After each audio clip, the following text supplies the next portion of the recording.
ഇനി മറ്റൊരു കാര്യം പറഞ്ഞാൽ ടോൾ മാത്രമല്ല, നമ്മുടെ ഇപ്പോൾ റെയിൽവേ സ്റ്റേഷൻ എല്ലാം വികസിപ്പിക്കുന്നുണ്ട്. ചെങ്ങന്നൂരും കോട്ടയവും കൊല്ലവും എല്ലാം റെയിൽവേ സ്റ്റേഷൻ വികസിപ്പിച്ചുകൊണ്ടിരിക്കുക. നമ്മൾ പറയും ഗംഭീരം, രാജ്യത്തെ സ്റ്റേഷനുകളെല്ലാം മുഖം മിനുക്കുകയാണെന്ന് പറയുന്നു. ഇത്രയും നാളും നമ്മൾക്ക് ട്രെയിൻ ടിക്കറ്റിൻ്റെ ചാർജ് അതുമായി ബന്ധപ്പെട്ട് ഇതെല്ലാം ഇതിൽ നിന്നാണ് പൊയ്ക്കൊണ്ടിരുന്നത്. ഇനിയും നമ്മൾ കൊല്ലം റെയിൽവേ സ്റ്റേഷനിൽ പോയി ഒന്ന് പാർക്ക് ചെയ്യണമെങ്കിൽ, നമ്മൾ കൊല്ലം റെയിൽവേ സ്റ്റേഷനിൽ പോയി ഒരു കോഫി കുടിക്കണമെങ്കിൽ, കൊല്ലം റെയിൽവേ സ്റ്റേഷനിൽ പോയി നമ്മളൊന്ന് നമ്മൾ പ്രാഥമിക കൃത്യം നിർവഹിക്കണമെങ്കിൽ 200, 300, 500 രൂപ കൊടുക്കണം. സ്വകാര്യ കമ്പനി കൊടുത്തതല്ല, വിറ്റു. ഇതെല്ലാം സ്വകാര്യ സംവിധാനത്തിന് കൊടുത്തു.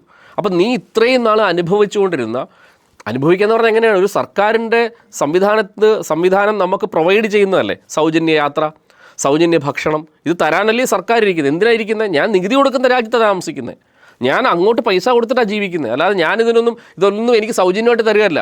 ഉപ്പ് തൊട്ട് കർപ്പൂരം വരെ, ഒരു ചീപ്പ് വാങ്ങിക്കുമ്പോഴും ഒരു മുട്ടായി വാങ്ങുമ്പോഴും ഞാൻ ടാക്സ് കൊടുത്തിട്ടാണ് ജീവിക്കുന്നത്. അതിൽ നിന്ന് പണം എടുത്തിട്ട് ആ പണം എന്തിനാ? ജനങ്ങളെ സംരക്ഷിക്കാനും വരെ സേവിക്കാനുമോ? അത് ചെയ്യാതെ ആ പണം മറ്റ് പല കാര്യങ്ങൾക്ക് ഉപയോഗിച്ച് അവരുടെ സുഖത്തിനും സൗകര്യത്തിനും ഉപയോഗിച്ചതിന് ശേഷം ഇനിയും ഞാൻ പ്രാഥമികമായി ഒരു സർക്കാർ എന്നെ സംരക്ഷിക്കേണ്ട കാര്യത്തിനൊക്കെ അധിക നികുതിയും പണവും കൊടുക്കുക എന്ന് പറഞ്ഞാൽ അത് ഈ രാജ്യത്ത് മാത്രമേ സംഭവിക്കുള്ളൂ. ഇതിനെതിരെ സത്യത്തിൽ ഒരു രണ്ടാം സ്വാതന്ത്ര്യ സമരം തന്നെ വരണം.